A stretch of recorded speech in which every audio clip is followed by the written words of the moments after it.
बड़े बूढ़ों ने कहा है कि जब भी आपके ऊपर कोई आपदा, मुसीबत या परेशानी आए, तो ये वो समय होता है जो बहुत से लोगों की असलियत सामने रखने वाला होता है।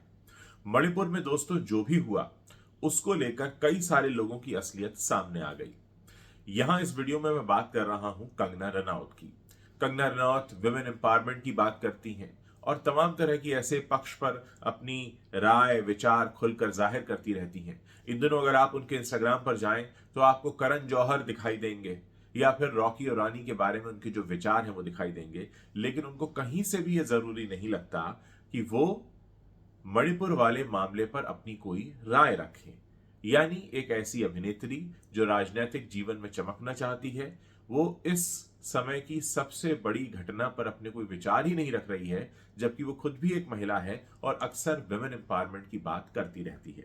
दोस्तों, ये वो असलियत है जिनके बारे में हमें जानना इसलिए भी जरूरी है क्योंकि आपके सामने चिकनी चुपड़ी बातें करना, आपके सामने अपने मतलब के लिए किसी को भी निशाना बना लेना और अपनी ब्रांड बिल्डिंग के लिए किसी को भी नीचा दिखा देना, ये तो सारे सेलिब्रिटीज और बहुत सारे मशहूर चेहरे करते रहते हैं।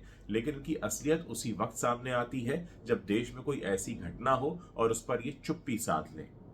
कंगना रनौत ने सुशांत वाले मामले में बॉलीवुड को खुलकर ललकारा था और सीधे तौर पर सवाल पूछा था कि बॉलीवुड इस मामले पर चुप क्यों है।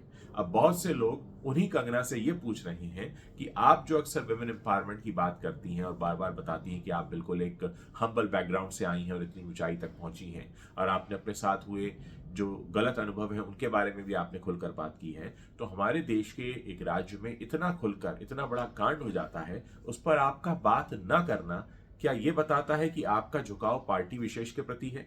क्या ये बताता है कि आप आने वाले समय में अपने राजनीतिक जीवन की तैयारी कर रही हैं एक पार्टी विशेष के साथ में? क्योंकि जब भी आप पब्लिक लाइफ में जाएंगी, फिर चाहे आप अपनी फिल्म का प्रचार करने जाएं या कल को चुनाव में खड़ी हो तो चुनाव प्रचार करने जाएं, लोग आपसे भी ये सवाल पूछेंगे जरूर कि आप कितने मौकों पर लोगों के लिए खड़ी हुई थी।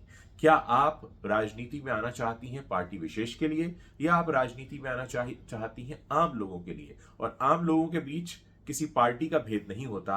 आम लोग अपनी समस्याओं को जानते हैं और उन समस्याओं के लिए बोलने वाले को जानते हैं। तो क्या ये आपकी तरफ से क्लियर कट मैसेज है ये बताने का कि अगर पार्टी विशेष के साथ कुछ ऐसा होता है कि जिसमें उसकी बदनामी है तो वहां आप चुप रहेंगी? यानी आप भी वही सेलेक्टिव गेम खेल रही हैं जो बाकी के राजनेता खेलते रहे हैं? क्या आप भी उसी डर्टी पॉलिटिक्स का पार्ट हैं या आप वाकई आम लोगों के बारे में कुछ सोचती हैं और कुछ करना चाहती हैं?